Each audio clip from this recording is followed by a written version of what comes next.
Meus irmãos, boa noite, graça e paz do Senhor. Vamos nos colocar de pé e ler Salmo 29, verso 1 e verso 2. Salmo 29, verso 1 e verso 2, que é a nossa chamada à adoração. O culto começa com Deus nos chamando para adorar, uma vez que nos tornamos pecadores distantes dele. Então Deus tem que nos chamar para junto de si para adorá-lo. Nós vamos ler a uma só voz Salmo 29, verso 1 e verso 2. Salmo 29, verso 1 e verso 2. Leiamos todos juntos. Salmo de Davi. Tributai ao Senhor, filhos de Deus, tributai ao Senhor glória e força, tributai ao Senhor a glória devida ao seu nome, adorai o Senhor na beleza da sua santidade. Vamos orar invocando o nosso Deus. Senhor Deus, Pai celeste, justo, o Senhor é o Deus excelso, soberano sobre todas as coisas. O Senhor é o Deus criador, sustentador de todas elas também. O Senhor opera com o exército dos céus como lhe apraz. E o Senhor, ó Deus, na tua infinita bondade e graça, na eternidade passada escolheu-nos para que possamos agora prestar culto ao Senhor, bendizer o teu nome, exaltá-lo como o Deus todo-poderoso que tu és, ó Deus. Nós te agradecemos por isso, porque como seres humanos pecadores, nos tornamos completamente avessos à tua graça, à tua verdade, à tua santa palavra. Mas por meio do teu Filho e do Espírito Santo da promessa, o Senhor nos deu uma nova natureza que por meio da santificação vai se refazendo à imagem perfeita do teu Filho, para que um dia, na aurora maravilhosa do novo céu e nova terra, nós cultuemos ao Senhor para todo sempre. Este culto, de maneira incipiente e pequena, aponta para essa realidade. Sendo assim, dai-nos prazer em cultuá-lo nessa noite, em ouvir a tua palavra, e use tudo isso para fazer com que os nossos corações estejam completamente devotados a ti, porque o céu, ó Deus, será uma vida de culto para todo sempre. Sendo assim, se nós hoje não amamos o culto ao Senhor, tampouco amaremos o céu. Gere isso no nosso coração e receba este culto que vamos prestar a ti por meio de Jesus, uma vez que nós não merecemos nenhum bem da tua boa e bendita mão. Perdoe os muitos pecados que temos, ó Deus. Tenha misericórdia de cada um que está aqui nessa noite, em nome do Senhor Jesus Cristo, amém. Queridos irmãos, ainda de pé, vamos abrir a palavra do Senhor no Evangelho segundo Mateus, capítulo 16, verso 13 a 28, nós vamos ler de maneira alternada.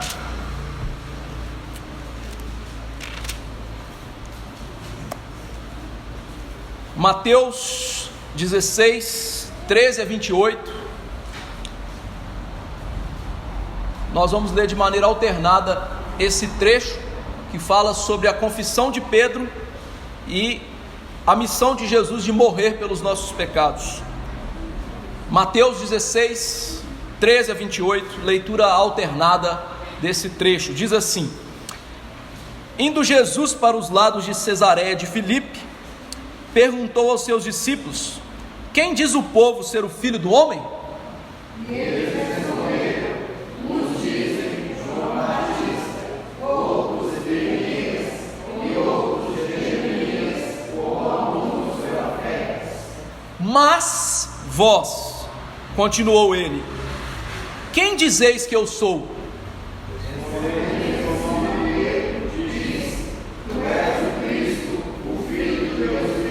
Então Jesus lhe afirmou: Bem-aventurado és, Simão, filho de Jonas, porque não foi carne e sangue que tu revelaram, mas meu Pai que está nos céus. Amém.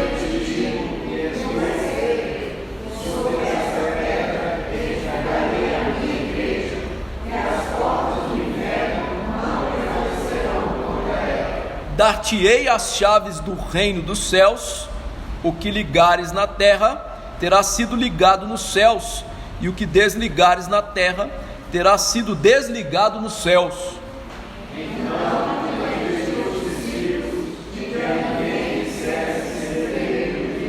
Desde esse tempo começou Jesus Cristo a mostrar a seus discípulos que lhe era necessário seguir para Jerusalém e sofrer muitas coisas dos anciãos, dos principais sacerdotes e dos escribas, ser morto e ressuscitado no terceiro dia.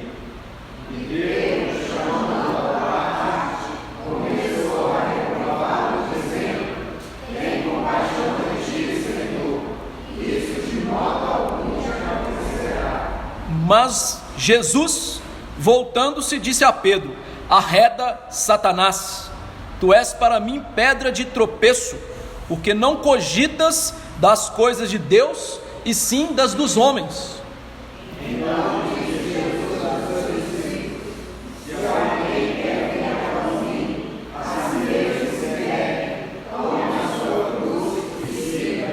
Porquanto quem quiser salvar a sua vida, perdê-la-á, e quem perder a vida por minha causa, achá-la-á.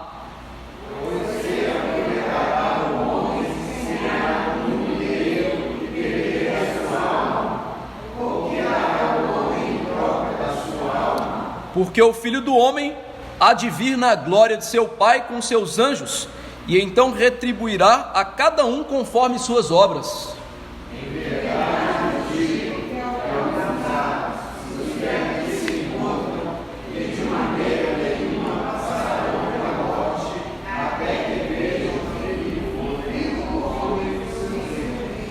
Louvado seja Deus. Esse texto é maravilhoso porque mostra que o Espírito Santo nos dá a confessar verdadeiramente quem é Jesus, Filho de Deus. O que Jesus fez foi para Jerusalém morrer pelos nossos pecados. Enquanto isso, os homens cogitam das coisas de Satanás, não querem este Cristo que morre por nós. Mas os verdadeiros discípulos são aqueles que negam a si mesmo e seguem a Jesus, e na sua volta estarão com ele no seu reino para todo sempre, com o Rei das Nações lhe servindo em glória para todo sempre. Vamos cantar acerca desse Senhor que reina sobre as nações, ainda de pé, com o cântico Rei das Nações. Poderoso,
assentar, queridos irmãos, pois que Deus nos chama para adorar e nós o adoramos. Vamos agora confessar os nossos pecados. Abram as Escrituras em Apocalipse capítulo 11.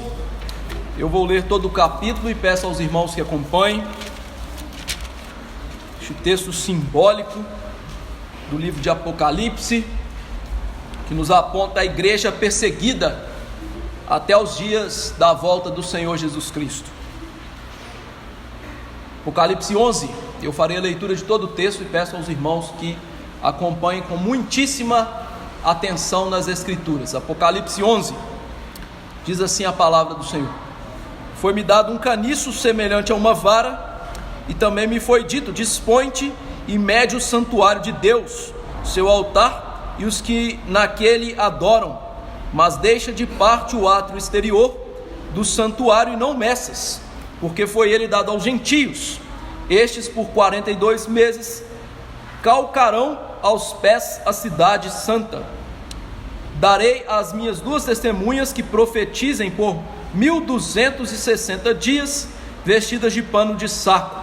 São estas as duas oliveiras e os dois candeeiros que se acham em pé diante do Senhor da terra.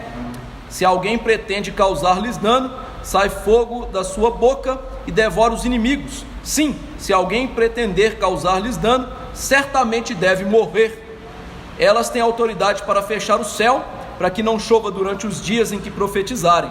Tem autoridade também sobre as águas para convertê-las em sangue, bem como para ferir a terra com toda sorte de flagelos, tantas vezes quanto quiserem.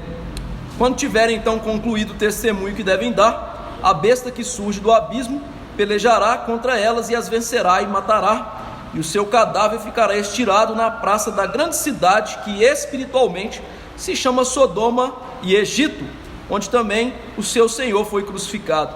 Então muitos dentre os povos, tribos, línguas e nações contemplam os cadáveres das duas testemunhas por 3 dias e meio, e não permitem que esses cadáveres sejam sepultados. Os que habitam sobre a terra se alegram por causa deles, realizarão festas e enviarão presentes uns aos outros, porquanto esses 2 profetas atormentaram os que moram sobre a terra. Mas depois de 3 dias e meio, o espírito de vida, vindo da parte de Deus, neles penetrou, e eles se ergueram sobre os pés, e aqueles que os viram sobreveio grande medo. E as 2 testemunhas ouviram grande voz vinda do céu, dizendo-lhes: subi para aqui. E subiram ao céu numa nuvem, e os seus inimigos as contemplaram. Naquela hora houve grande terremoto, e ruiu a 10ª parte da cidade, e morreram neste terremoto 7.000 pessoas, ao passo que as outras ficaram sobremodo aterrorizadas, e deram glória ao Deus do céu. Passou o 2º ai, eis que sem demora vem o 3º ai. O 7º anjo tocou a trombeta, e houve nos céus grandes vozes, dizendo: o reino do mundo se tornou de nosso Senhor e do seu Cristo, e ele reinará pelos séculos dos séculos. E os 24 anciãos que se encontram sentados no seu trono diante de Deus, prostraram-se sobre o seu rosto e adoraram a Deus, dizendo: graças te damos, Senhor Deus Todo-Poderoso, que és e que eras, porque assumiste o teu grande poder e passaste a reinar. Na verdade, as nações se enfureceram, chegou porém a tua ira, e o tempo determinado para serem julgados os mortos, para se dar o galardão aos teus servos, os profetas, aos santos e aos que temem o teu nome, tanto os pequenos como os grandes, e para destruíres os que destroem a terra. Abriu-se então o santuário de Deus, que se acha no céu, e foi vista a arca da aliança no seu santuário. Sobrevieram relâmpagos, vozes, trovões, terremoto e grande saraivada. Queridos irmãos, esse texto é um tanto enigmático, mas é um texto apocalíptico. Tudo que está acontecendo aqui não é literal, é através de símbolos do Antigo Testamento. Mas o que João queria ensinar para o povo de Deus em todos os tempos? Que a igreja pregaria com grande poder nessa terra o verdadeiro evangelho. Esse evangelho traria salvação e morte nessa terra, juízo para aqueles que o rejeitam. No entanto, o mundo pelejaria contra a igreja, ao passo que ela passaria a parecer como morta, mas ela estava viva no poder de Deus, e logo ela seria levada para o céu, para que Deus destruísse esse mundo. O que está sendo descrito aqui, então, é a nossa era e o dia final, quando Cristo tirar a sua igreja e julgar esse mundo, passando o reino dos homens sendo obliterado para todo sempre. É isso que esse texto enigmático ensina. E aqui então, ele nos leva à confissão. Quem nós somos? As duas testemunhas que morrem por Cristo, que arrependem-se dos seus pecados, que seguem a Jesus e que estão dispostos a deixar tudo neste mundo para servir a Jesus? Ou nós somos as pessoas deste mundo que cercam a igreja e que não seguem o que Jesus disse? Quem nós somos? Nesse momento nós vamos ter a oportunidade de, em silêncio, confessar a Deus quem nós somos e suplicar a Ele graça e salvação nas nossas vidas. Oremos silenciosamente ao nosso Senhor Deus, pedindo perdão pelos nossos pecados. Depois de alguns instantes eu peço a Dona Ofélia que nos leve a Deus numa oração de confissão de pecados por todos nós.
Por isso, Senhor, no nome santo de Jesus, perdoa-nos e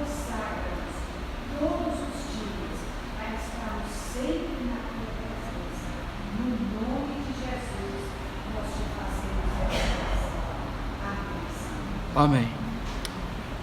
Louvemos a Deus, porque o juízo começa pela sua casa.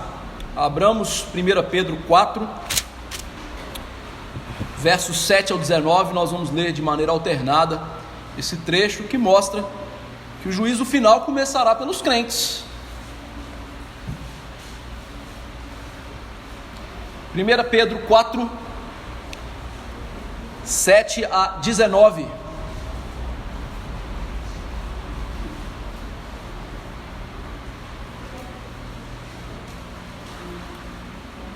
Primeira epístola de Pedro, capítulo 4, versos 7 a 19. Nós vamos ler alternando estes versos. Diz assim a palavra de Deus: Ora, o fim de todas as coisas está próximo.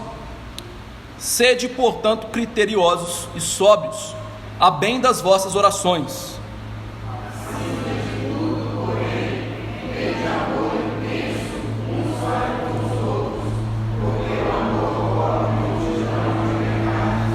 Sede mutuamente hospitaleiros, sem murmuração.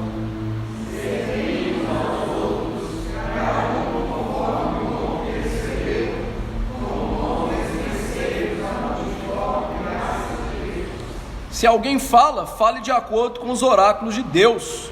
Se alguém serve, faça-o na força que Deus supre, para que em todas as coisas seja Deus glorificado por meio de Jesus Cristo, a quem pertence a glória e o domínio pelos séculos dos séculos. Amém.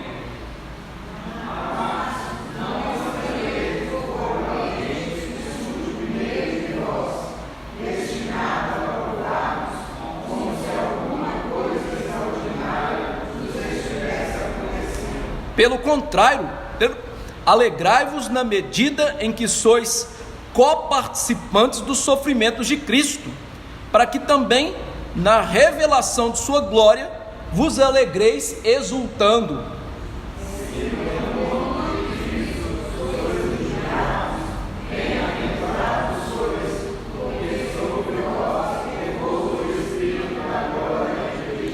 Não sofra, porém, nenhum de vós como assassino, ou ladrão, ou malfeitor, ou como quem se intromete em negócios de outrem. Mas se sofrer como cristão, não se envergonhe disso, antes glorifique a Deus por esse nome. Porque a ocasião de começar o juízo pela casa de Deus é chegada. Ora, se primeiro vem por nós, qual será o fim daqueles que não obedecem o evangelho de Deus?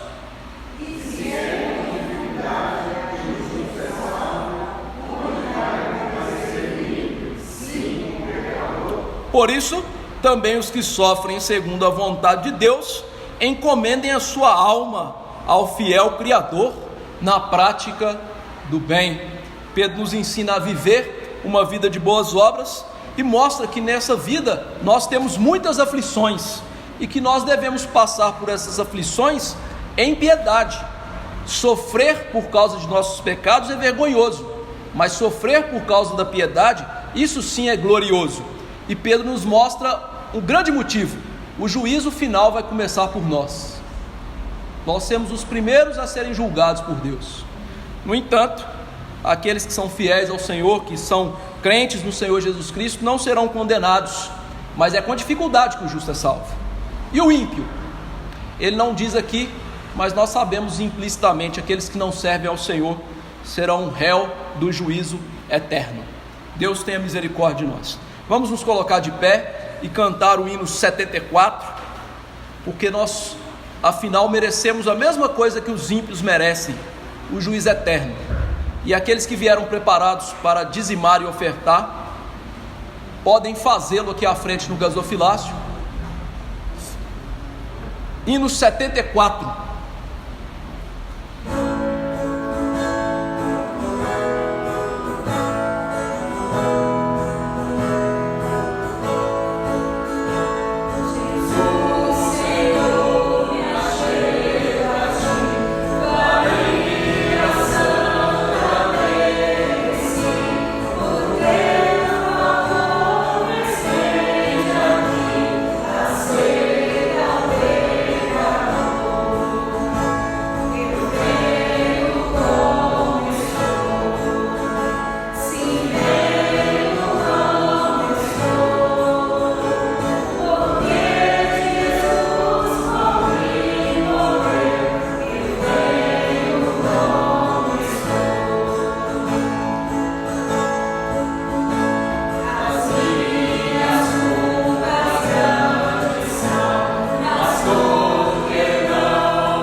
nos eleve a Deus numa oração de gratidão. Soberano Deus, grandioso Pai eterno, louvado seja o teu nome sobre o céu e a terra. Nesse momento me achego diante da tua presença, agradecendo ao Senhor pela oportunidade que temos de louvar e bendizer o teu nome, pela oportunidade que temos de ouvir a tua palavra, enquanto cultuar o Senhor. Abra os nossos corações para que possamos ouvir a tua palavra e venhamos a praticá-la. Peço também agradecimento pelos dízimos e ofertas da casa do Senhor. E no mais, peço ao Senhor que em nome de Jesus ajude-nos a ouvir a tua palavra, praticá-la nas nossas vidas de forma prática. Eu te peço e desde já lhe agradeço, orando no nome de Jesus. Amém. Amém. Podemos assentar?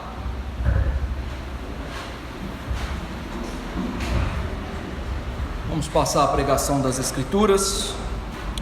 Abram comigo a palavra no livro do profeta Zacarias, capítulo 12, verso 1 ao verso 9. Hoje eu vou pregar um resumo dessa parte das Escrituras, que é grande, e depois vou pregar pormenorizadamente esse texto, dividindo em 3 partes. A divisão dele é 3 estrofes. Então nós vamos primeiro ver um resumo hoje, depois vamos dividir esse texto, como naturalmente ele é dividido em 3 partes, para que aprendamos melhor toda a teologia desse texto, assim Deus nos permitir. Zacarias 12, 1 a 9, livro do profeta Zacarias, capítulo 12, verso 1 ao verso 9. Eu farei a leitura e peço aos irmãos que acompanhem com muita atenção.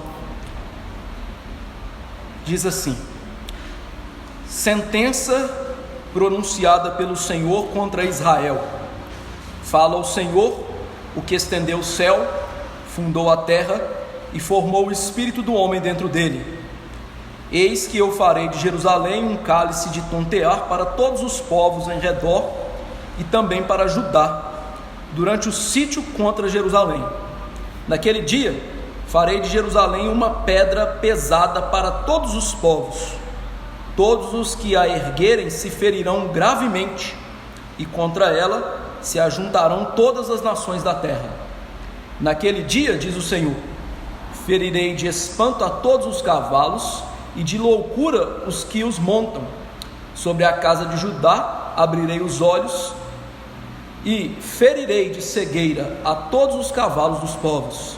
Então os chefes de Judá pensarão assim: os habitantes de Jerusalém têm a força do Senhor dos exércitos, seu Deus. Naquele dia, porei os chefes de Judá como um braseiro ardente debaixo da lenha e como uma tocha entre a palha.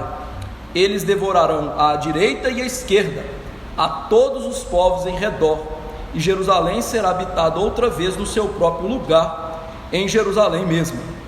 O Senhor salvará primeiramente as tendas de Judá, para que a glória da casa de Davi e a glória dos habitantes de Jerusalém não sejam exaltadas acima de Judá.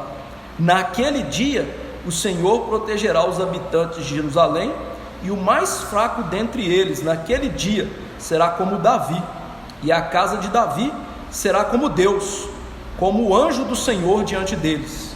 Naquele dia, procurarei destruir todas as nações que vierem contra Jerusalém. Vamos orar. Senhor Deus, Pai celeste, bendito, nós te bendizemos pela tua palavra lida, e nós sabemos, ó Deus, que ela já é meio de graça. No entanto, pedimos que a palavra agora, ao ser explicada, possa falar aos nossos corações, que o Senhor possa abrir os nossos corações para aprender a tua santa palavra. Naturalmente, como homens pecadores, nós resistimos à tua palavra, a graça e o teu Espírito Santo na nossa vida. No entanto, ó Deus, se o Senhor nos chamar eficazmente com a tua graça irresistível, toda essa resistência cai e é ofertado a ti, ó Deus, a atenção devida à tua palavra, ao teu nome e à tua glória. Por isso, aqueles que têm um novo coração, dilate-os; aqueles que não têm, lhes dê um novo coração para ouvirem a tua palavra, para que todos nós hoje ouçamos a palavra para a salvação, na sua chamada bendita e eficaz.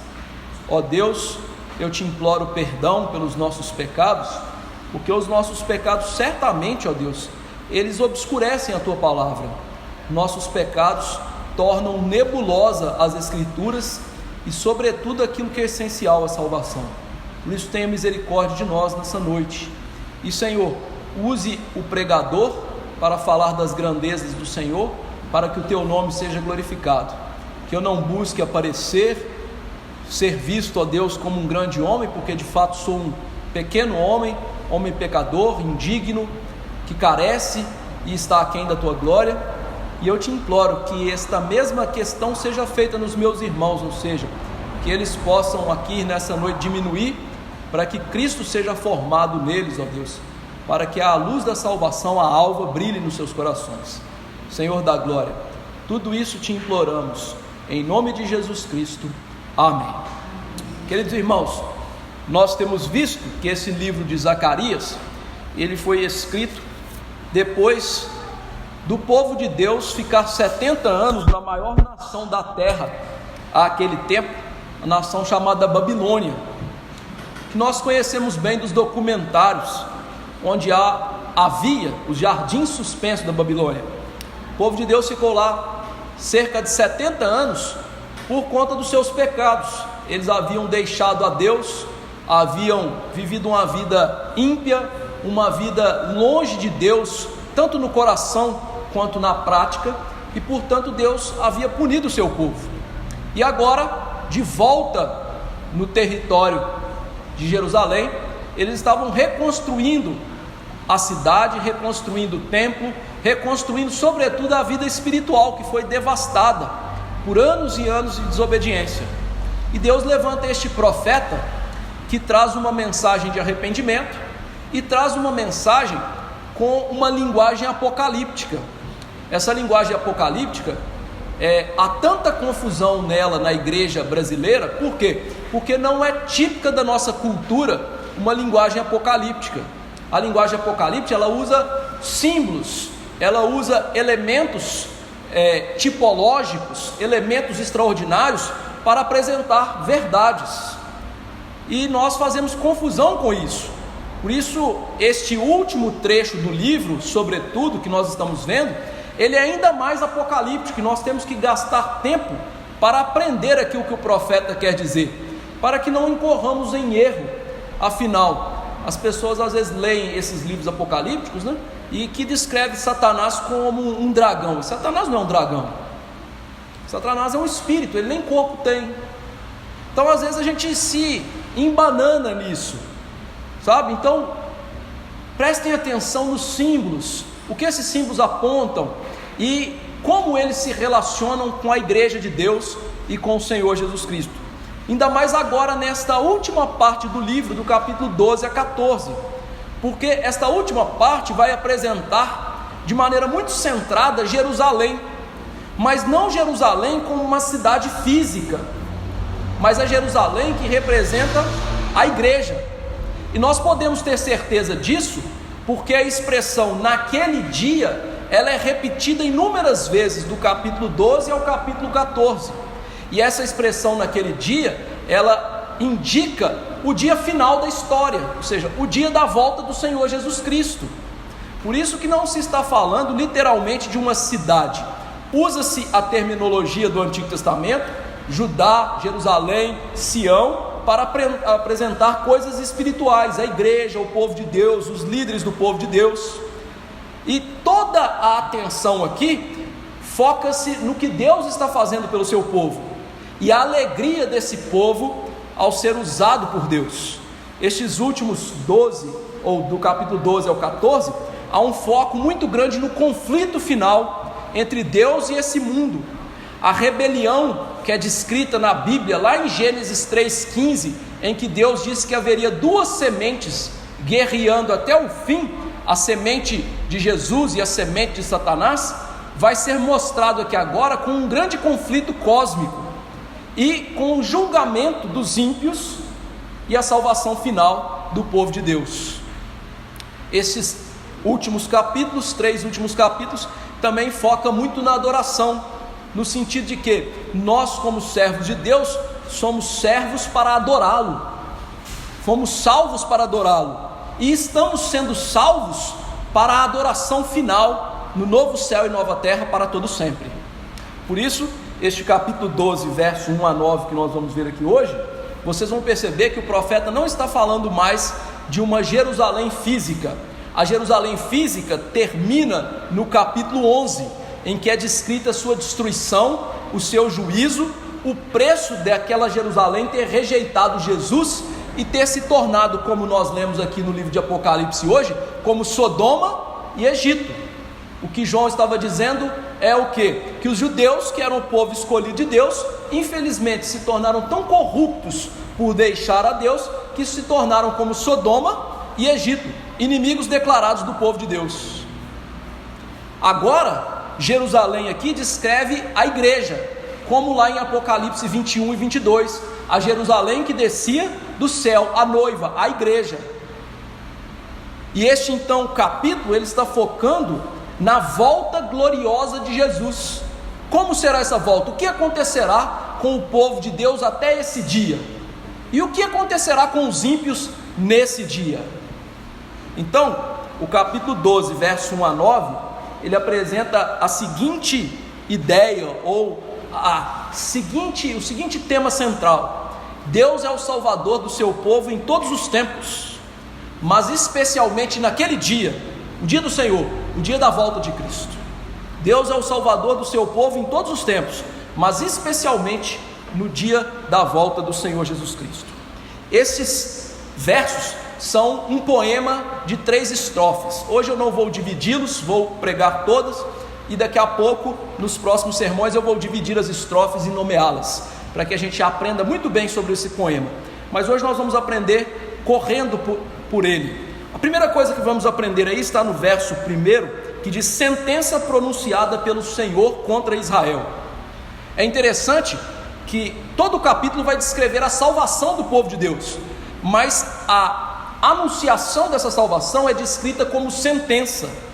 A palavra hebraica aqui significa literalmente peso, e é interessante que parece não concordar Deus falar de salvação e trazer uma palavra de salvação como peso. Por que Deus chama a palavra de salvação de peso?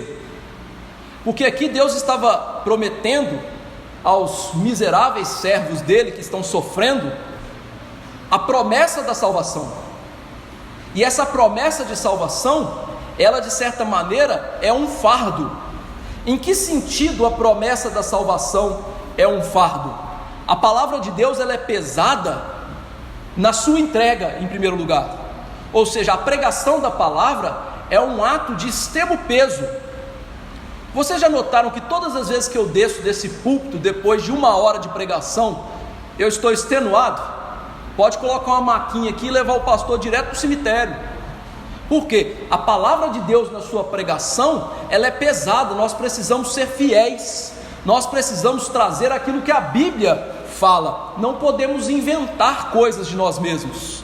Então a pregação, ela é um peso para aquele que está fazendo, mas ela também é um peso porque ela tem que ser pressionada em relação ao povo de Deus.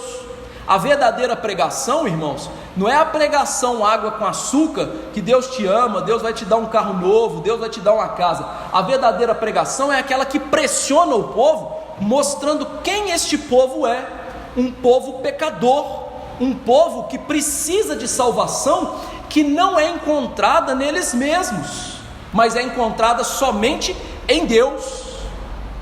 Veja que essa era a pregação de Jesus: arrependei-vos e crede. Arrepender de quê? Pecados. Jesus pregava para aquele povo: vocês são pecadores, vocês são doentes, vocês são cegos.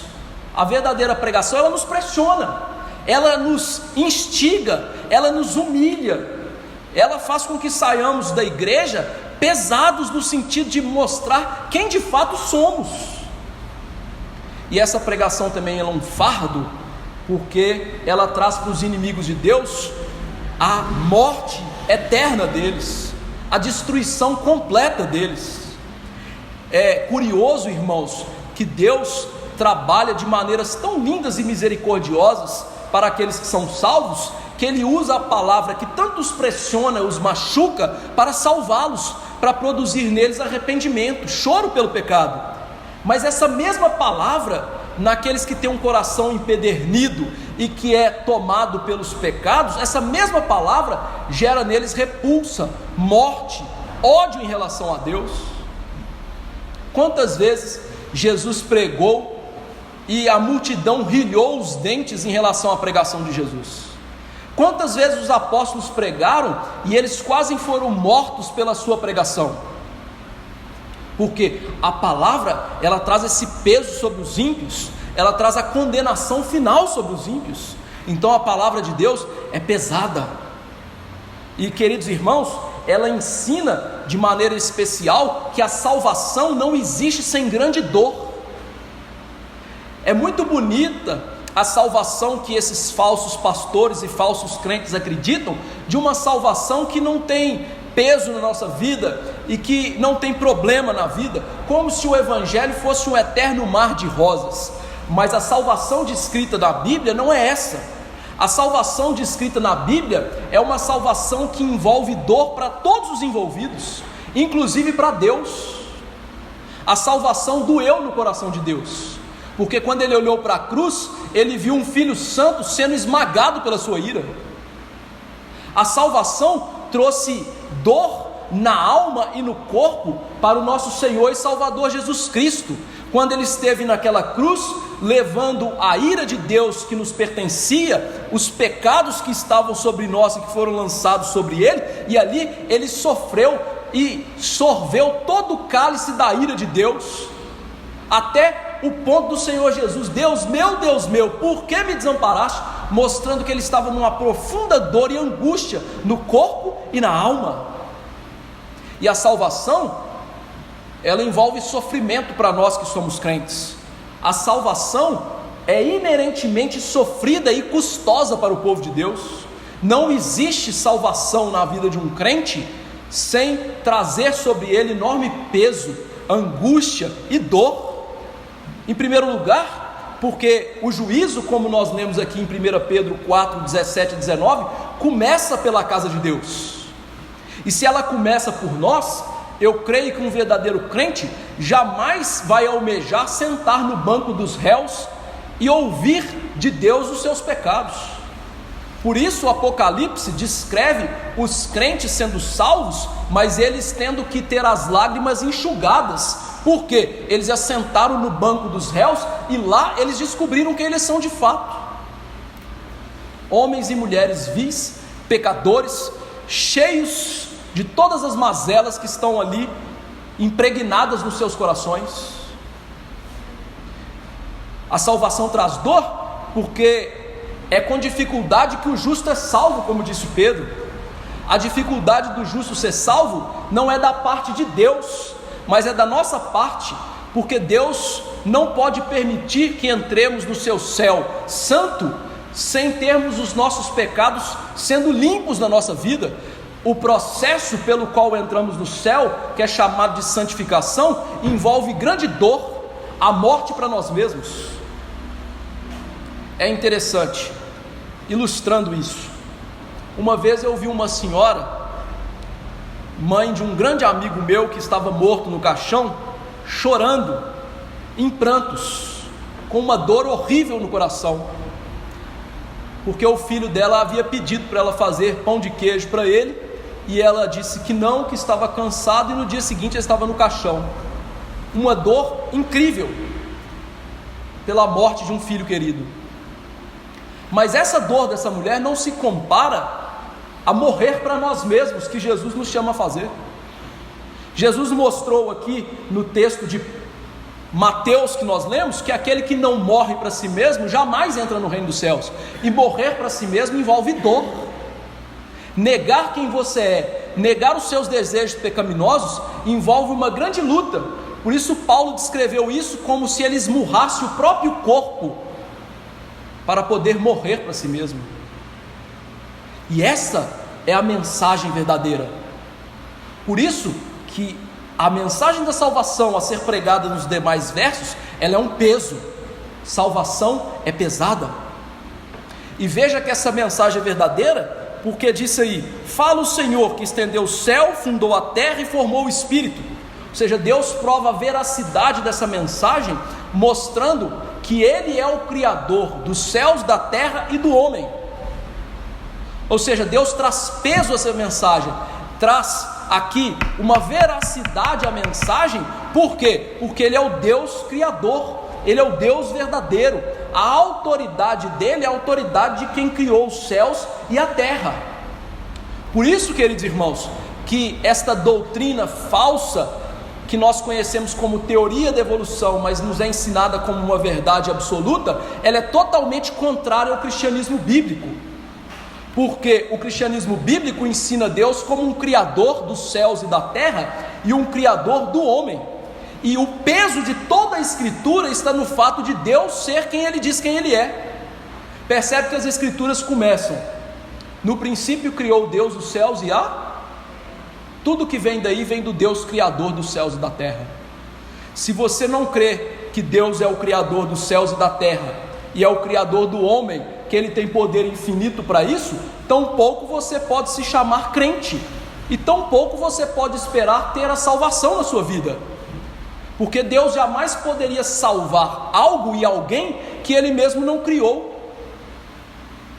Esta criação, por assim dizer, seria maior e mais elevada do que Ele. Eu não gosto de filme de super-herói, não. Assisto quando eu quero desligar minha mente. Mas você imagina você salvando o super-homem? Faz sentido? Ele tem que te salvar, não é? Ele é o todo-poderoso da história. Agora imagine Deus salvar aqueles que são maiores do que Ele. Deus salvar o super-homem, que seríamos nós nesse caso, né? Que somos criaturas à parte de Deus. Então Deus aqui está nos chamando a uma coisa: desvie os seus olhos para o céu, vocês vão ver no céu estampada a minha glória. Desviem os seus olhos para a terra, e vocês vão ver o ser humano que eu criei, e vocês vão ver nele estampada a minha glória. E ao ver isso, vocês vão ter a certeza de que a promessa de salvação que eu falo a vocês agora, ela é firme. Deus aqui está combatendo a incredulidade dos seres humanos, mostrando que toda a promessa de salvação está radicada no fato dele ser o criador e o sustentador de toda a terra. Não existe um Deus salvador se ele não for também o Deus criador e sustentador de todas as coisas. Esta é a verdade que está sendo dita aqui. E o que Deus ia fazer em relação à salvação? Verso 2: eis que eu farei de Jerusalém um cálice de tontear para todos os povos em redor. Deus está aqui mostrando o que Ele faria com a sua igreja. Lembre-se, Jerusalém aqui representa a igreja de Deus. O que Deus faria em relação à sua igreja? Zacarias começa a nos ensinar, de maneira especial, a igreja está sob a proteção de Deus, que Deus é o defensor da sua igreja e a defende contra os seus inimigos, que lhes são mais poderosos do que ela.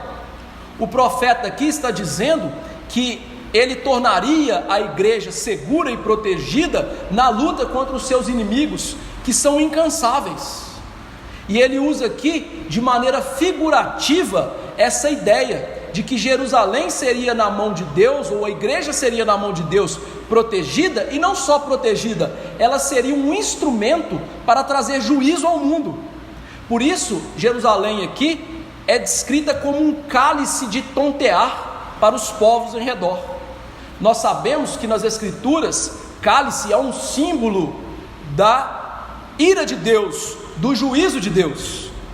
Jesus Cristo, quando se deparou com a ignorância dos discípulos, ao pedir que um se assentasse à direita e outro à esquerda, ele disse que ele já tomava o cálice da ira de Deus durante todo o seu ministério. Isso está lá em Marcos 10, a partir do verso 35 até o 45. Cálice aponta para juízo. Então o que Deus aqui está ensinando é que aquele povo dele, a sua igreja, protegida por ele, seria como um vinho que traria juízo aos povos. Povos que olhariam para a igreja como se fosse um vinho gostoso de se tomar, como se fosse algo fácil de se despojar, mas que se tornaria como um veneno uma destruição, um agente da destruição de Deus. Ou seja, Deus aqui está mostrando que agora o seu povo, que um dia tomou do cálice da ira de Deus, ao ser massacrado pelo próprio Deus pelos seus pecados, na nova aliança, perdoados pelo sacrifício de Jesus, eles mesmos seriam os instrumentos de juízo para os ímpios. A igreja, queridos irmãos, nós não devemos nos enganar. Ela sim é uma agência de salvação de Deus nesse mundo, mas também é uma agência de destruição desse mundo, no sentido de trazer o juízo de Deus nesse mundo. Paulo ensinou isso numa linguagem poética, como este texto que estamos lendo, da seguinte maneira: porque nós somos para com Deus o bom perfume de Cristo, tanto nos que são salvos, como os que nos se perdem. Para com estes, ou seja, os que se perdem, cheiro de morte para morte. Para com aqueles, ou seja, os que são salvos, aroma de vida para vida. Quem, porém, é suficiente para todas essas coisas? Depois ele responde: Jesus é suficiente para essas coisas.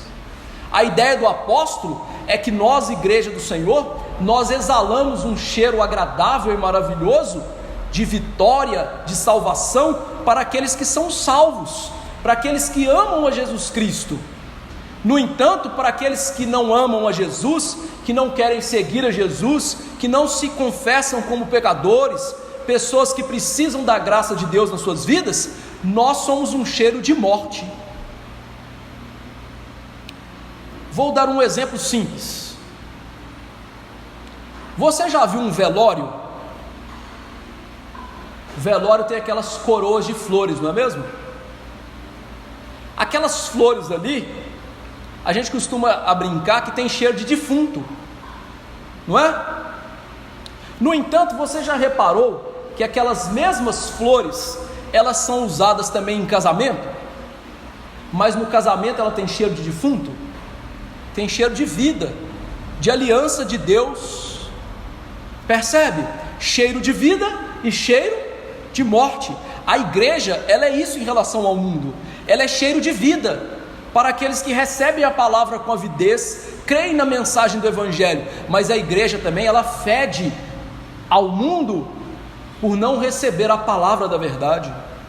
E o que o mundo recebe da igreja ao perseguir a igreja é a condenação de Deus. Então aqui nós temos uma igreja que, como a palavra, é instrumento de salvação, mas também é instrumento de condenação. Por isso, queridos irmãos, nós temos que tomar muito cuidado, nós que nos assentamos no banco da igreja, porque a palavra que salva alguns aqui é a palavra que mata alguns aqui. Nós temos que tomar muito cuidado ao assentar na igreja e pensar: sou salvo, mas a sua vida não demonstra nenhum fruto de salvação, porque a mesma igreja que é a mãe de uns, é também aquela que vai condenar outros. Que coisa, não é? Que cegueira espiritual as pessoas têm. O verso 3 mostra que Jerusalém seria uma pedra pesada. Ele continua mostrando nessa primeira estrofe do verso 1 ao 3, a igreja como um instrumento de juízo de Deus, por causa dessa palavra de Deus. O profeta usa agora a expressão naquele dia pela primeira vez no nosso texto.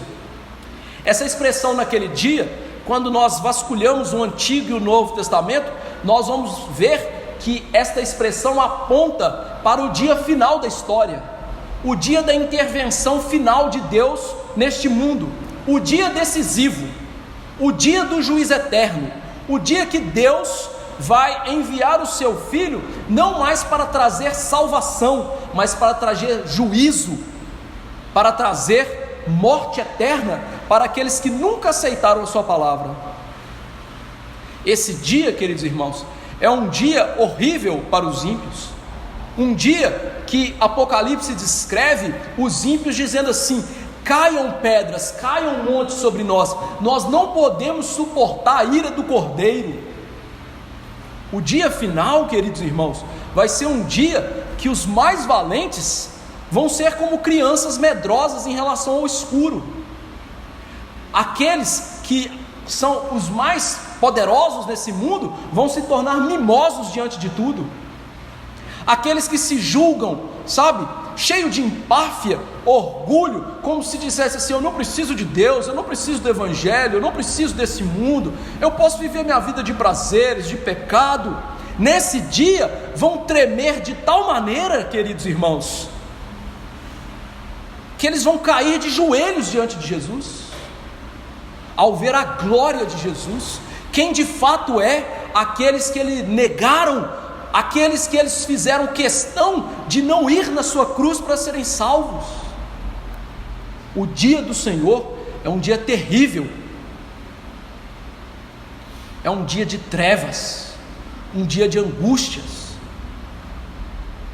um dia de juízo, um dia que o rei vai se assentar no seu trono e nenhum de nós vai poder levantar o narizinho, o tupetinho que nós temos, nosso orgulho, achando que somos alguma coisa, que somos especiais, somos bonzinhos.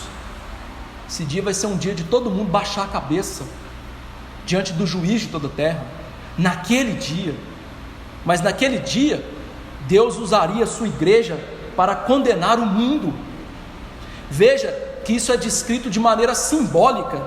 Aqui é descrito uma cena em que uma pessoa que representa as nações, os povos deste mundo, vão tentar erguer a igreja para destruí-la. A volta de Cristo vai se aproximando com uma igreja que parece morta, que parece que está sendo lançada num abismo para desaparecer. É isso que mostra Apocalipse 11, que nós lemos. E aqui é uma imagem muito interessante. Vocês já viram as Olimpíadas, que a gente vê aquelas pessoas fortonas erguendo barras com inúmeras anilhas ali, muitos e muitos quilos? Você já viu isso nas Olimpíadas? Mas você já viu que às vezes eles exageram e um braço quebra, uma perna quebra e o peso cai em cima das pessoas? Aqui o mundo é descrito assim com a igreja, como se quisesse erguer a igreja e lançar a igreja, destruir a igreja, mas por causa da palavra de Deus, por causa de Jesus Cristo, da proteção que Ele dá à igreja, a igreja é tão pesada que ela cai sobre os ímpios, como se as articulações deles, os seus tendões se rompessem e eles fossem destruídos pelo peso da igreja. Jesus usou essa figura para si mesmo, quando ele descreveu-se como a pedra angular que os construtores, os judeus, rejeitaram. Ele disse: aquele em que a pedra cair sobre ela será esmagado, destruído. E essa figura que Cristo aponta para si mesmo, agora é usado pela igreja, ou para a igreja, porque Cristo e a igreja, de um mistério tão bendito, eles são um. É isso que Paulo quis dizer em Efésios 5, grande esse mistério. Mas eu não estou falando do marido e da mulher, eu estou falando de Cristo e da igreja, que são um. Ou seja, Cristo vai, por meio da sua igreja, quebrar, lacerar os ímpios, destruir os ímpios, espremê-los com o seu juízo, porque eles jamais se voltaram para Ele em arrependimento, para receber da sua graça. Aqui, irmãos, é descrita a doutrina que dá-nos segurança, que os salmistas muito pregaram sobre elas. Os salmistas por muitas vezes disseram que os laços que os ímpios armaram para eles foi o laço que os destruiu. Os ímpios querem destruir a igreja, querem destruir o Senhor da igreja, e é isso que vai acontecer com eles. Joel Bick, ele nos ensina algo muito interessante. Satanás e o mundo não podem alcançar a Cristo, logo eles tentam alcançar a igreja de Cristo, mas ao fazerem isso, eles são destruídos. Ou seja, ao tentar guerrear com a igreja, está a destruição do mundo, a condenação do mundo, porque a maldade do mundo volta para si mesmo. E a razão de Deus proteger o seu povo, irmãos, porque Deus é o sustentador e o fundador do seu povo. Deus disse sobre o seu povo no Antigo Testamento, falando sobre Jerusalém, que aponta para o povo: Deus está no meio dela, jamais será abalada. Deus a ajudará desde antemanhã. Bramam nações, reinos se abalam, Ele faz ouvir a sua voz e a terra se dissolve. O Senhor dos exércitos está conosco, o Deus de Jacó é o nosso refúgio. Vinde, contemplai as obras do Senhor, que assolações ele efetuou na terra.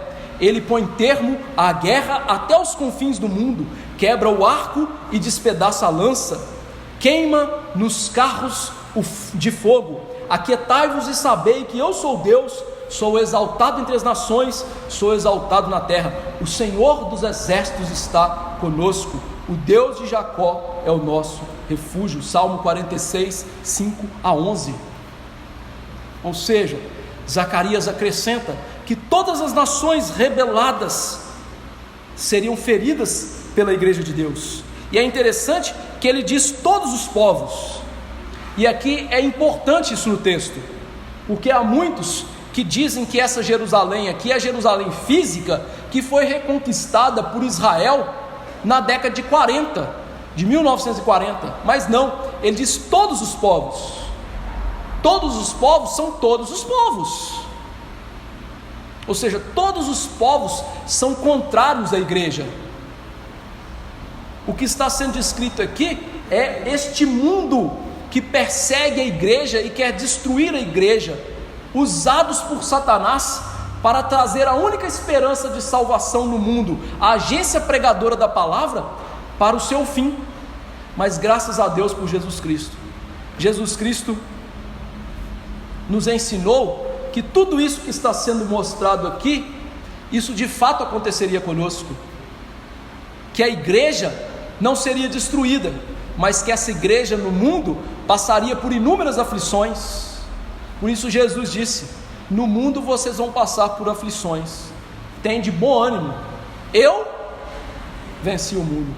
O Senhor é muito claro em mostrar que a vida cristã é essa vida que parece que está no penhasco para ser arremessado para o abismo, para todo sempre. A vida cristã não é um mar calmo, a vida cristã é a vida com Cristo lá naquele barco no mar da Galileia, uma vida agitada, mas que o Senhor dos altos céus está no barco, sendo o nosso grande consolo e o nosso protetor. A vida cristã, queridos, é uma vida de cerco, em que os nossos inimigos estão ao nosso redor, que há perseguição e sofrimento, mas que mesmo assim Deus usa esse objeto tão pequeno chamado igreja para destruir e derrotar este mundo. O verso 4, ele vai dizer da sua ação propriamente dita. Ele diz: naquele dia, veja, a expressão mais uma vez é usada, mostrando que o centro deste texto, o foco desse texto é esse dia da volta de Jesus, esse dia final, mostrando aqui que o povo de Deus poderia ser consolado e animado pela intervenção final de Deus na história. Meus irmãos, é curioso o fato de que as pessoas tomam os livros apocalípticos da Bíblia para discutir e para falar asneiras. Quantas vezes você já ouviu pastores da nossa era falar que o chip que vai ser colocado na gente é a marca da besta? Quantas vezes você já ouviu falar de inúmeras outras besteiras? Antes era o código de barra, agora é um chip, é uma tatuagem. As pessoas usam a linguagem apocalíptica, ao invés de pregar o que de fato a linguagem apocalíptica tem que fazer, elas começam a falar um monte de asneiras, que não tem base bíblica, não respaldo bíblico nenhum. A linguagem apocalíptica ela é dada por Deus para o nosso consolo, conforto, para o nosso ânimo em meio à guerra espiritual que nós vivemos. Por isso tudo é simbólico, tudo é descrito de maneira lúdica, para que recebamos o conforto, mesmo que a doutrina seja difícil. E aqui o profeta permeia esse texto que traz muitas doutrinas difíceis, com essa linguagem apocalíptica, consolando o povo de Deus na sua época e hoje, como se dissesse assim: queridos irmãos, fiquem tranquilos, tudo que está sendo prometido aqui, por mais que você não entenda na sua inteireza, é para o seu consolo, para o seu conforto. Você aí que está vivendo uma guerra fria contra o pecado, contra este mundo, Console-se pelo fato de Deus ser vitorioso nessas coisas, e um dia vocês também serão. Por isso que o profeta está aqui repetindo esta expressão. E agora ele diz sobre esse dia que Deus feriria os cavalos. Naquela época, queridos irmãos, a força de cada exército, ou seja, aquilo que era mais forte em cada exército, era a sua cavalaria. A cavalaria trazia vitória aos exércitos. Mas Deus está mostrando que a arma bélica mais poderosa daqueles dias, que apresenta todo o poder do mundo em relação aos crentes, nada vale diante dele. Esta figura simbólica mostra que, por mais que os inimigos do povo de Deus sejam poderosos e se julgam capazes de subjugar a igreja, destruir a igreja, eles nada são diante de Deus. Ou seja, não passa de um traquezinho a bomba atômica que eles têm, em linguagem moderna. Nada é suficientemente forte diante de Deus. Deus tem o poder de todas as coisas. Ele já se descreveu como o Criador, como o sustentador, e por isso todo o resto, queridos irmãos, não pode fazer frente a Deus, porque Deus é esse Deus que é todo poderoso, e nada lhe impõe um desafio grandioso demais. Nada. Ele é poderoso para destruir a maior força deste mundo. Nada. Tudo que os homens quiserem fazer contra Deus, nada podem. Nada podem. E Deus diz aí que Ele abriria os olhos do seu povo. Ele olharia para o seu povo abrindo os seus olhos. Estes olhos que estariam de Deus sobre o seu povo são os olhos de proteção. É como se Ele estivesse dizendo assim: filhos, não há necessidade de pânico, eu estou olhando por vocês. Você já experimentou levar uma criança num parquinho que ela nunca foi? Ela chega ali meio titubeante, né? Meio desconfiadinha de mineiro, né? E aí você fala assim: vai, filho, papai está olhando você, mamãe está aqui. E ela vai feliz da vida brincar. Por quê? Os seus olhos estão sobre ela sabe que ela está segura, ela está protegida. Se o seu filho não está fazendo isso, viu, meu irmão, tem um problema de confiança aí. Mas Deus, como um bom pai, Ele, estou olhando por vocês. Não precisam se preocupar em relação a isso. E Ele traz então a visão correta nossa sobre este mundo que está nos cercando para nos destruir. A visão correta que às vezes nos foge ao coração e à mente, que é muito comum acontecer com os crentes. Eu separei aqui um evento bíblico verdadeiro sobre esta verdade, que está em 2 Reis, capítulo 6, 15 a 18. O texto diz que Elias, o seu moço, tendo levantado cedo lá no território de Israel, eles se viram cercados pelos inimigos de Deus. E o moço de Eliseu perguntou assim: o que nós vamos fazer? E Eliseu diz assim: não tema, porque mais são os que estão conosco do que os que estão com eles. E aquele moço ficou assim, né? Mas peraí, esse cara deve estar doido, eu não estou vendo nada. E Eliseu ora e diz: Senhor, abra os olhos para que ele veja. E o Senhor abriu os olhos do moço de Eliseu, e ele viu um monte cheio de cavalos e carros ao redor deles, os anjos ao redor deles. E eles desceram contra os inimigos de Deus e feriram os inimigos de Deus com cegueira. Veja se não é isso que está descrito aí. Deus estaria com os olhos sobre o seu povo, e os cavalos, os inimigos, seriam feridos de cegueira. Ou seja, Deus, irmãos, Ele abre o nosso olho espiritual para a gente aprender a verdade, e enquanto isso Ele fecha os olhos espirituais do mundo, para que eles não tenham discernimento de quem é Deus, do que Ele está fazendo. E isso é uma terrível punição para os ímpios, a cegueira espiritual. Uma das grandes punições de Deus para o pecado é a cegueira espiritual, você não se enxergar como de fato você é. Nós vimos no sermão passado que os fariseus achavam que eles viam, mas Jesus os chamou de cegos, porque eles não viam que Jesus era o Salvador, e eles não se viam como os cegos e como os enfermos que precisavam da salvação de Deus. Deus, ele faz isso, ele cega os ímpios espiritualmente e os entrega cada vez mais ao pecado, para que eles se afundem neles e não vejam o Senhor para a sua salvação. E disso aqui nós podemos depreender doutrinas lindíssimas para a nossa aplicação. Não há nada melhor do que estar debaixo da proteção de Deus.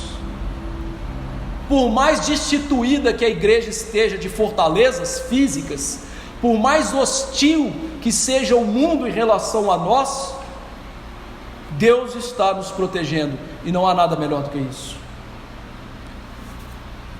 Temos que aqui aprender também a exercitar a nossa fé, porque muitas vezes, irmãos, parece que Deus cerrou os céus sobre nós e nós não o enxergamos no nosso caminho, só enxergamos as lutas, os problemas e os nossos inimigos, e parece-nos que Deus nos abandonou.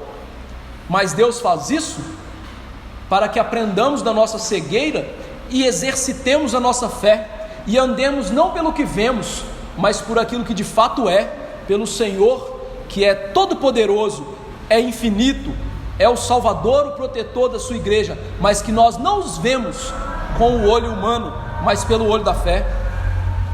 Podemos aprender também que, apesar de Deus parecer conivente com as misérias da igreja e da nossa vida, nós temos que viver uma vida fundada na esperança, que nunca vai ser decepcionada, que Deus protege o seu rebanho, está destruindo os poderes deste mundo, e um dia reinaremos com Ele.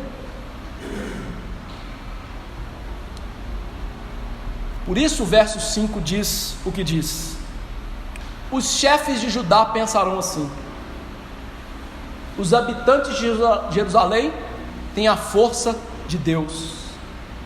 Ao aprender a verdadeira doutrina e sua aplicação, o que eles falam?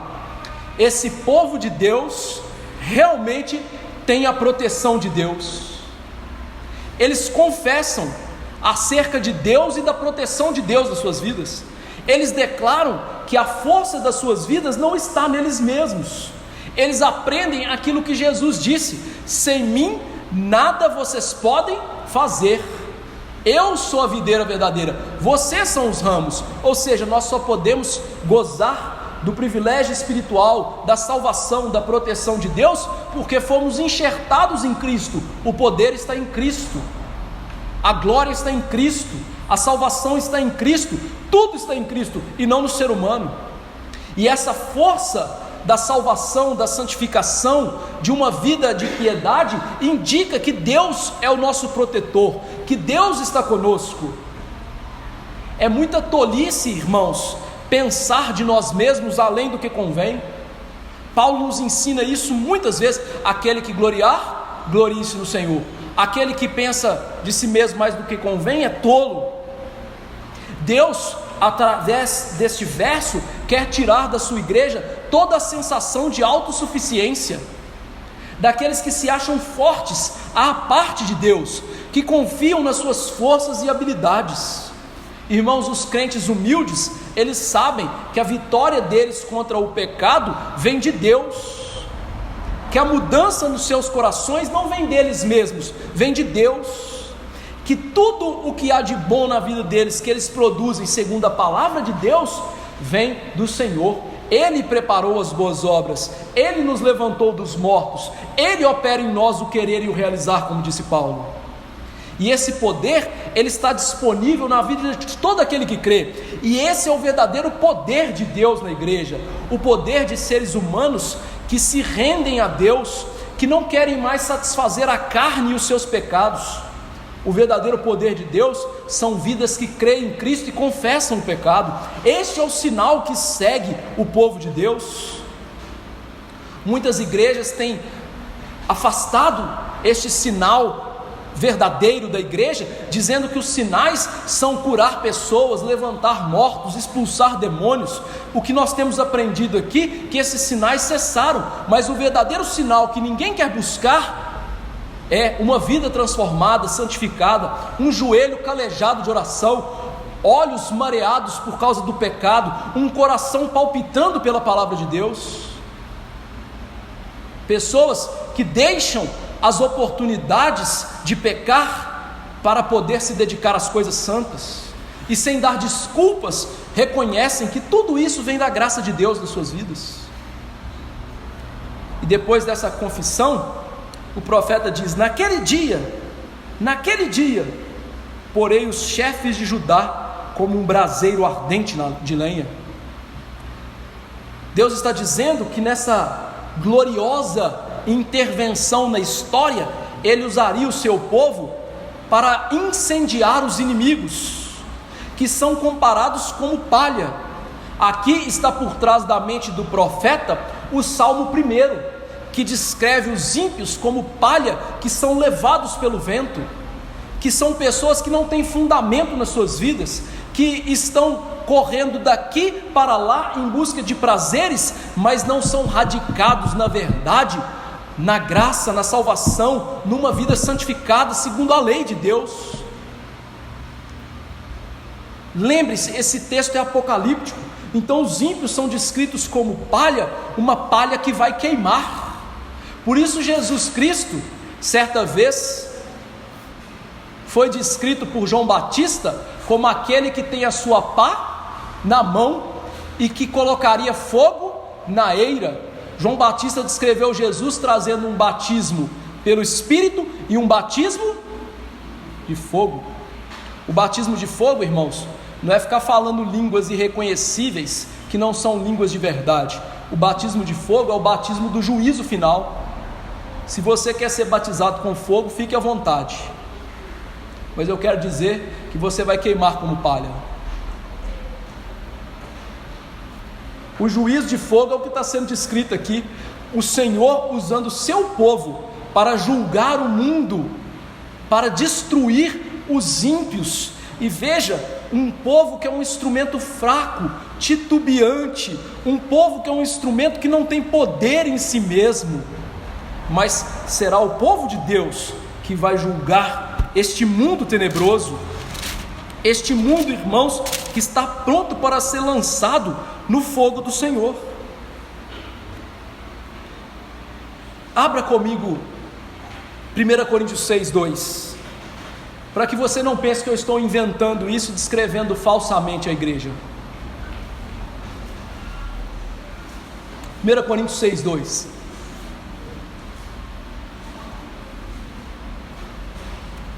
Paulo está falando de disciplina na igreja, e olha o argumento que ele usa: ou não sabeis que os santos hão de julgar o mundo?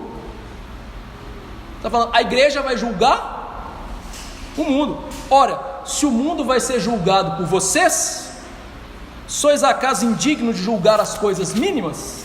Ele estava dizendo: irmãos, parem com essa besteira na igreja de falar assim que a gente não deve julgar na igreja. Pelo contrário, na igreja é o lugar de julgamento, é o lugar de disciplina.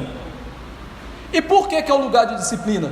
Porque um dia vocês vão sentar para julgar o mundo, depois de serem julgados por Deus. Então aprendam a julgar na igreja o pecado. Essa é a verdade, mostrando a mesma doutrina que o profeta está dizendo aqui. Deus vai usar a sua igreja para julgar o mundo, como um fogo que queima à direita e à esquerda, ou seja, como se diz no ditado popular, a torta e a direita, vai queimar sem dó. E diz que Jerusalém habitará o seu próprio lugar, em Jerusalém mesmo. Esta é a parte mais difícil desse texto, que alguns vão dizer que é Jerusalém habitando realmente no lugar de Jerusalém, mas não, o texto é apocalíptico. O que o profeta quer dizer aqui é que a verdade é que Jerusalém seria perpetuamente estabelecida, ou seja, a igreja de Deus, por mais que o mundo conspire contra ela, por mais que o mundo tente matá-la, destruí-la, persegui-la, ela não vai sucumbir. Pelo contrário, o fogo sai da igreja.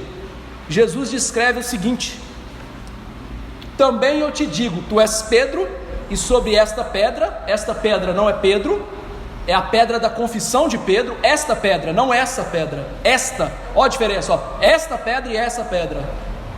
Sobre essa pedra, Pedro, a sua confissão, que eu sou Cristo, eu edifico a minha igreja. e as portas do inferno não prevalecerão contra ela. O que o profeta está dizendo é a mesma coisa que Jesus está dizendo, ou seja, que a igreja jamais será destruída, por mais fraca e abalada que ela pareça, por um tição tirado de fogo que ela seja, ela vai ser preservada, e na verdade ela vai ser usada na glorificação para vencer a batalha e para botar este mundo em juízo. E Deus mostra, irmãos, que o poder de fazer isso não está na igreja. O verso 7 diz: o Senhor salvará primeiro as tendas de Judá. Veja que mais uma vez eu digo que o texto não é literal, porque Judá já não habitava mais em tendas, o povo de Deus já não habitava mais em tendas. Então o que o profeta está descrevendo aqui é o momento do êxodo. Quando o povo de Deus sai do Egito, o povo passa a perambular pelo deserto, e ao entrar na terra santa, até que eles dominassem as cidades, eles moravam em tendas. Mas por que eles não eram destruídos? Porque o terror de Deus caiu sobre os seus inimigos. O que Deus está dizendo aqui, conforme João Calvino, é que Deus está mostrando suficiente para destruir os seus inimigos, mostrando que mesmo que seu povo pareça fraco e de fato seja fraco em si mesmo, Deus não precisa do seu povo para salvar e destruir. Ele não empresta o seu poder de ninguém, ele por si mesmo é suficiente, e por isso ele descreve o seu povo como habitando em tendas. Afinal, aqueles que habitam em tendas não têm proteção natural, mas Deus é a sua proteção. A descrição então é do poderio de Deus, que protege o seu povo, que está com o seu povo, e que a capacidade é toda de Deus. E a cláusula final do verso 7 é que essa glória de Jerusalém seria exaltada, ou seja, a glória da igreja ficaria evidente por causa dessa salvação. Por isso João descreve a volta de Jesus uma igreja que é gloriosa. Paulo fala dessa igreja como sem ruga e sem mácula, mas uma igreja gloriosa, ou seja, a igreja que é salva por Jesus, ela é completamente cheia da glória de Cristo, ela resplandece a luz de Cristo para todo sempre, mesmo que ela pareça fraca e indefesa. E isso Deus faz, irmãos, para que toda jactância humana, para que toda vanglória humana seja de toda excluída dos nossos corações. Como Paulo diz acerca da doutrina da salvação unicamente pela fé e nunca pelas obras, Paulo diz: onde pôs a jactância? Onde pôs o orgulho humano? E ele diz: foi de todo excluído. Por que lei? Das obras? Não, pela lei da fé. A doutrina da salvação está sendo descrita aqui como algo que nos humilha.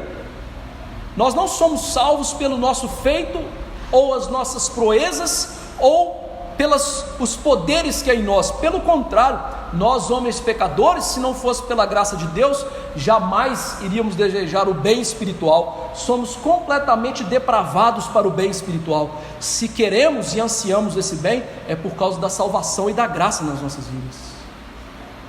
Nesse dia, diz o verso 8, Deus protegerá o seu povo, e a casa de Davi vai ser como o anjo de Deus. Olha que coisa bonita.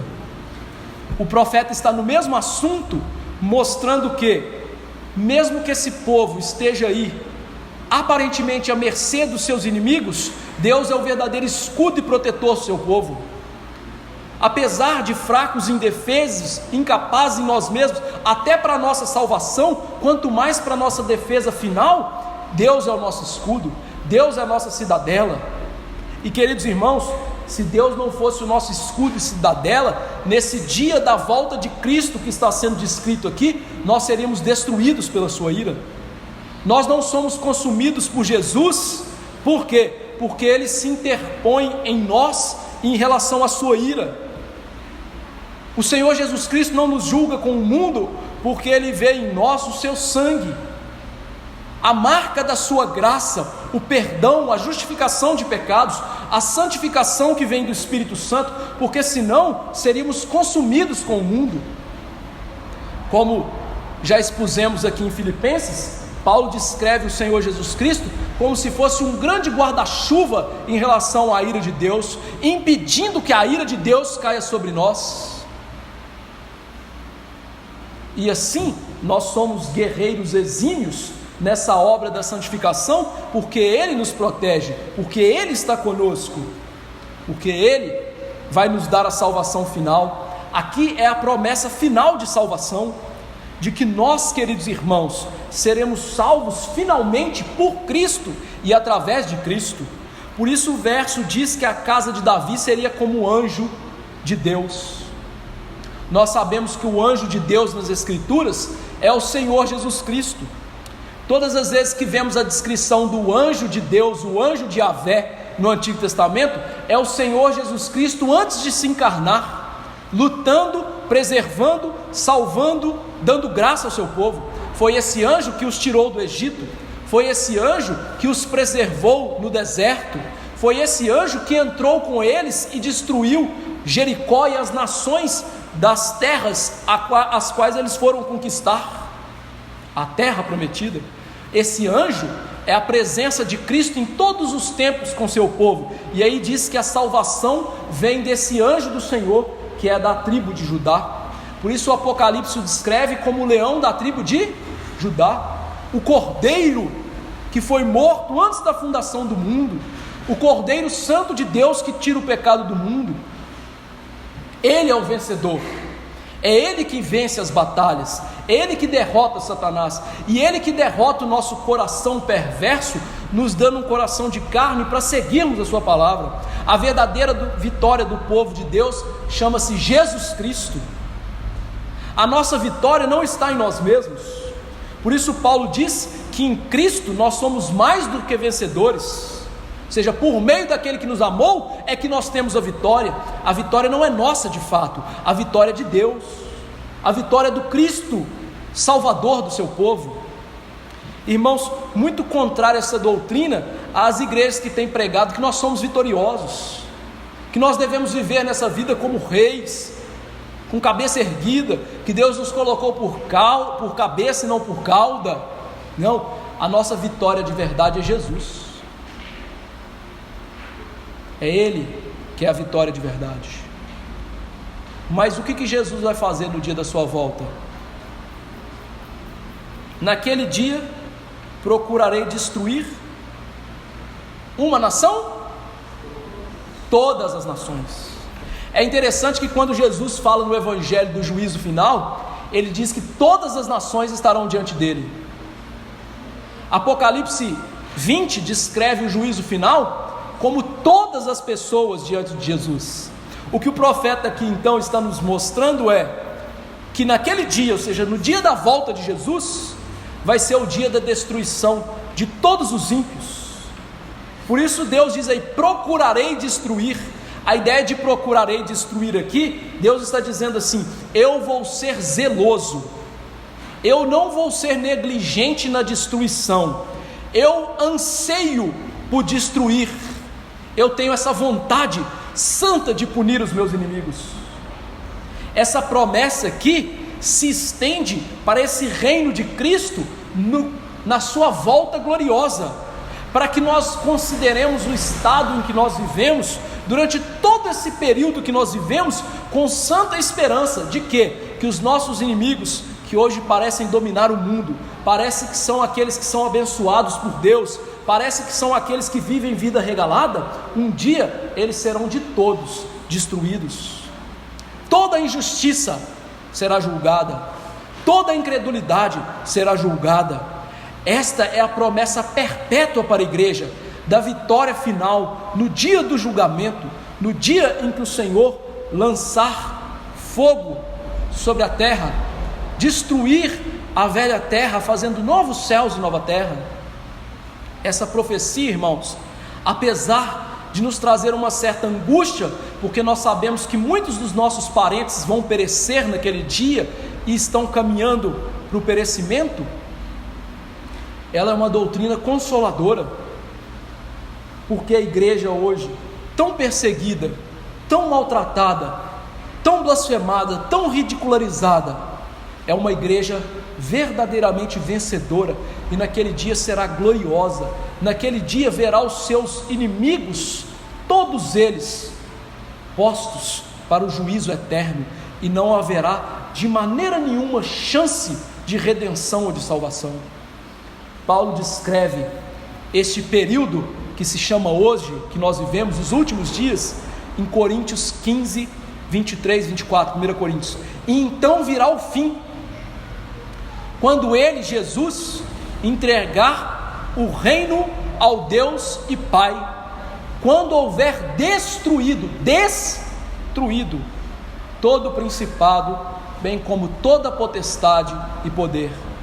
Convém que ele reine, Jesus reina, nós ainda não. Jesus reina, e até que haja posto todos os inimigos debaixo dos seus pés. Todos eles foram derrotados. Por isso, a primeira aplicação é uma pergunta: o que vai acontecer com você naquele dia? No meio de quem você estará? Destes que vão ser destruídos para sempre, ou daqueles que têm o poder de Deus na sua vida, lhe santificando, lhe transformando, e estarão com Cristo para sempre? Queridos irmãos, olhem para vocês mesmos. Eu não estou falando para você olhar no espelho, não, estou falando no olhar espiritual. Deus tem mudado o seu coração? Deus tem te feito deixar pecados? Deus tem feito você olhar para o pecado com nojo, com asco? Deus tem feito você ter prazer nas coisas espirituais? Se não para todas essas coisas, eu quero te falar aqui hoje: curve-se aos pés de Jesus, peça a Ele misericórdia, porque por mais que você diga que você é crente, você está indo para o inferno. Meus irmãos, se eu começar a falar assim, eu sou o Ayrton Senna, eu sou o Ayrton Senna, eu sou o Ayrton Senna, não adianta eu falar muito, eu não sou o Ayrton Senna. Você falar muito que você é crente se enganando, não adianta, não vai te salvar não. Ou você é crente, ou você é um ímpio que está indo para o inferno. Quem é você? Segunda aplicação: cuidado com o peso da palavra de Deus. Se você for um amigo de Deus, essa palavra vai te moer, vai doer na sua alma, mas ela vai te trazer salvação. Se você for inimigo de Deus, essa palavra vai ser de somenos para você. Você não vai estar nem aí para ela, nem aí. Mas essa palavra que você vai ouvir aqui hoje vai ser a palavra que vai te condenar no dia do juízo. Jesus vai te perguntar: quantos sermões te levaram para o inferno? E você vai responder: milhares. Esteja atento na sua incredulidade à palavra de Deus. Se você pensa que você pode crer em Cristo para a sua salvação, tirando partes da Bíblia, é porque você está mortinho em delitos e pecados. Ou a Bíblia é toda ela, ou não é Bíblia. Por isso eu sou totalmente contra, fazendo uma aplicação da aplicação, esse negócio do povo ficar entregando Salmo e Novo Testamento. Salmo e Novo Testamento não é Bíblia, gente. Bíblia é de Gênesis a Apocalipse. Tirou um pedacinho dela, já não é Bíblia. E lembra que Apocalipse diz: quem tirar uma palavra do livro da profecia, as mazelas vão cair sobre eles. Isso é muito sério. Então é Bíblia mesmo, não é parte de Bíblia. Parte de Bíblia é coisa de ímpio. Terceira aplicação: vamos procurar estar seguros tendo Deus como nosso defensor.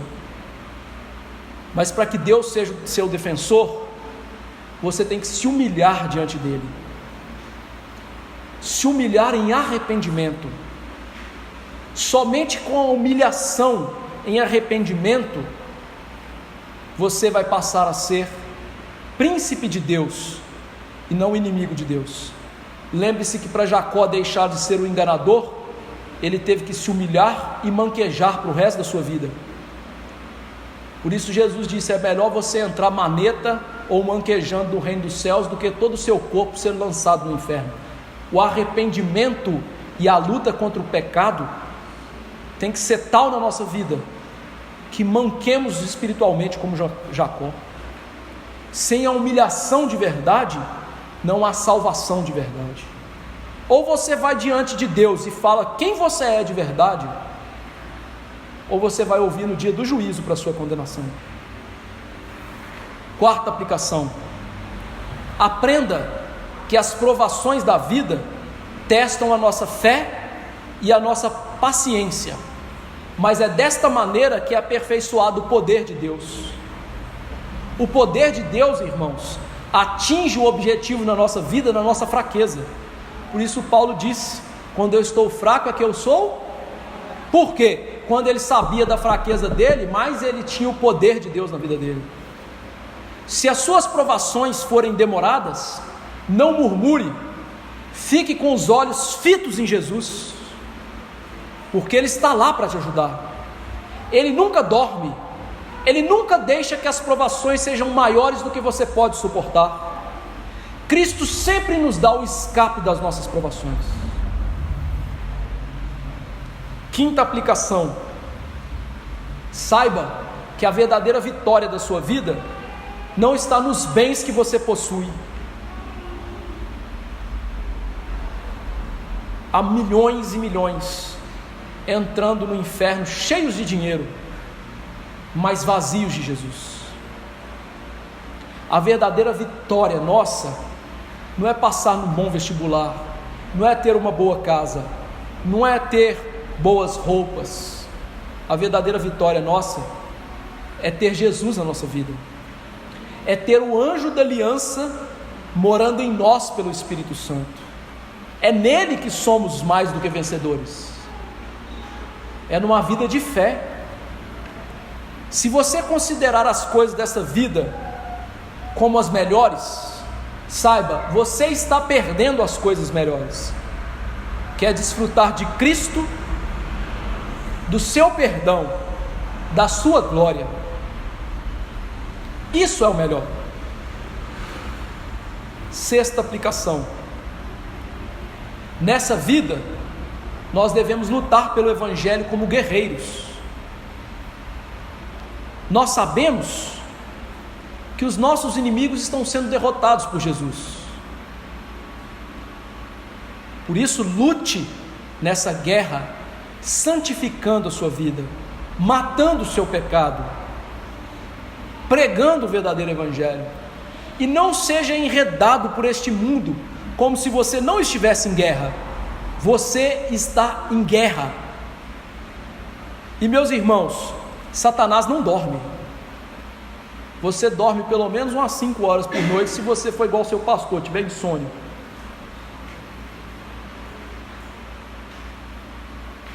Não desperdice o seu tempo com bobagens, irmãos. Satanás hoje criou um mundo de espetáculos para a gente perder tempo com bobagem. Eu não tenho Instagram, graças a Deus, mas aquilo é um estragando na vida das pessoas. Você fica igual doente mental lá, passando uma imagem atrás da outra, assim, igual burro, sem pensar em nada do que você viu, igual um asno. Burro é que não pensa. Nós somos chamados para pensar. Essa é a imagem de Deus na gente. E aí você fica 40 minutos, 1 hora passando imagem. E quanto tempo você lê Bíblia? E quando lê, o que você pensa sobre o que você leu? Deixa eu te perguntar, quais foram os versículos da Bíblia que você leu hoje? O que eles diziam para você? Mas o que as imagens do Instagram que você viu? Qual você lembrou mais? Percebeu por que a Bíblia às vezes nos chama de mula?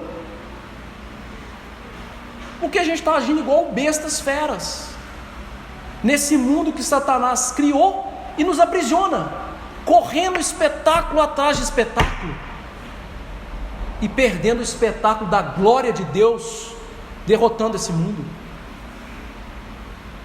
Preste atenção nas coisas espirituais.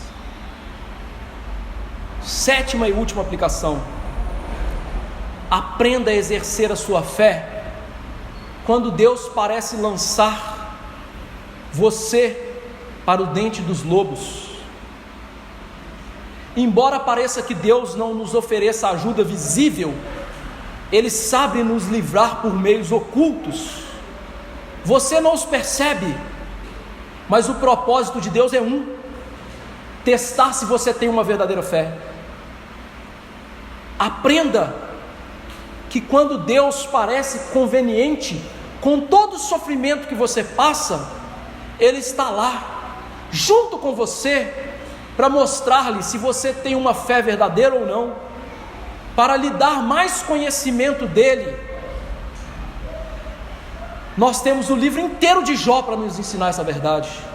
Deus estava ali sentado no pó e na cinza com ele, ocultamente, até que ele viu Deus de verdade, com os olhos da fé, e disse: agora eu me abomino, agora eu sei quem eu sou, eu falei refletidamente, agora eu vou botar a mãozinha na boca, Deus, e agora eu sei quem você é, agora eu sei quem tu és. Que Deus abra os nossos olhos, para mostrar que a segurança está nele, não no mundo, não nas coisas do mundo. Que Ele abra os nossos olhos para ver o que importa: a salvação, o poder de Jesus, o juízo final que vai destruir esse mundo. Vamos nos colocar de pé.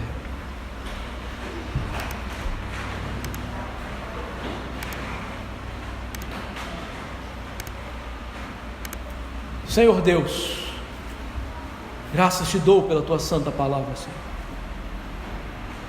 Infelizmente nós nos portamos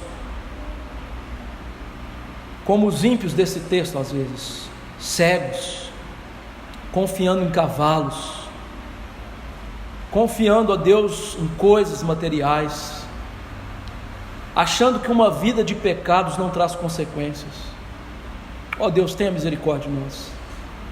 Todos nós às vezes somos como estas mulas descritas nas Escrituras, que estão cegas para o Senhor. Não permita que sejamos como Balaão, que diante do anjo do Senhor não o viu, e quando o viu, não o viu para a salvação, mas para o seu próprio juízo. Ajude-nos para que tenhamos visão espiritual, para vermos Jesus Cristo como o único caminho, como o único que perdoa pecados, como o único que nos protege deste mundo vil e protege até de nós mesmos, do nosso coração perturbado, cheio de mazelas. Ajude-nos a ver a Jesus Cristo, que nos protegerá da tua ira santa, Deus, naquele dia final. Ajude-nos a viver a vida de fé, uma vida que parece ser uma vida que está sendo caçada, desprezada, pressionada para a morte, mas essa é a vida de verdade. Ajude-nos a ver que a salvação traz sofrimento, trouxe para o teu Filho e traz a nossa vida. Por isso, mata o nosso eu. Cada um de nós tem tantos ídolos no coração que nos dominam, que nos chamam a atenção mais do que as coisas do Senhor. Mata esses ídolos, porque senão eles nos matarão para sempre. Que Cristo reine soberanamente nos nossos corações, ó Pai. Abençoe para que, mesmo fracos, sejamos nesse mundo cheiro de morte para os ímpios, mas cheiro de vida para os teus eleitos, ao pregarmos o verdadeiro evangelho da salvação, e eles serem alcançados Dai-nos uma vida, Deus, de guerra santa contra o nosso pecado, Satanás, mas uma vida de festejo santo por cada eleito do Senhor que é salvo e acrescentado no teu povo. Dai-nos, ó Deus, uma vida de esperança, para que no dia de Cristo, ao sermos julgados em primeiro lugar, não sejamos condenados, mas recebamos o galardão de Cristo em nós. E abençoe, para que nesse juízo final estejamos em novo céu e nova terra com Cristo para todo sempre. Senhor, abençoe a tua igreja. Abençoe a tua igreja, ó Deus, na face da terra, para ver como o Senhor abriu os olhos do servo de Eliseu. Abre os nossos olhos. A igreja dos nossos dias está cega, Senhor. O Senhor está a centímetros da nossa frente e nós não o vemos, nem o borrão. Abre os nossos olhos espirituais. Derrama avivamento nos nossos dias. Derrama reforma nos nossos dias. Derrama o teu Espírito nos nossos dias. Eu te imploro isso, em nome de Jesus. Amém. Que a graça do Senhor Jesus, o amor do bendito Pai, a consolação e comunhão do Espírito estejam com a igreja do Senhor hoje e para sempre. Amém. Deus assentar, queridos irmãos.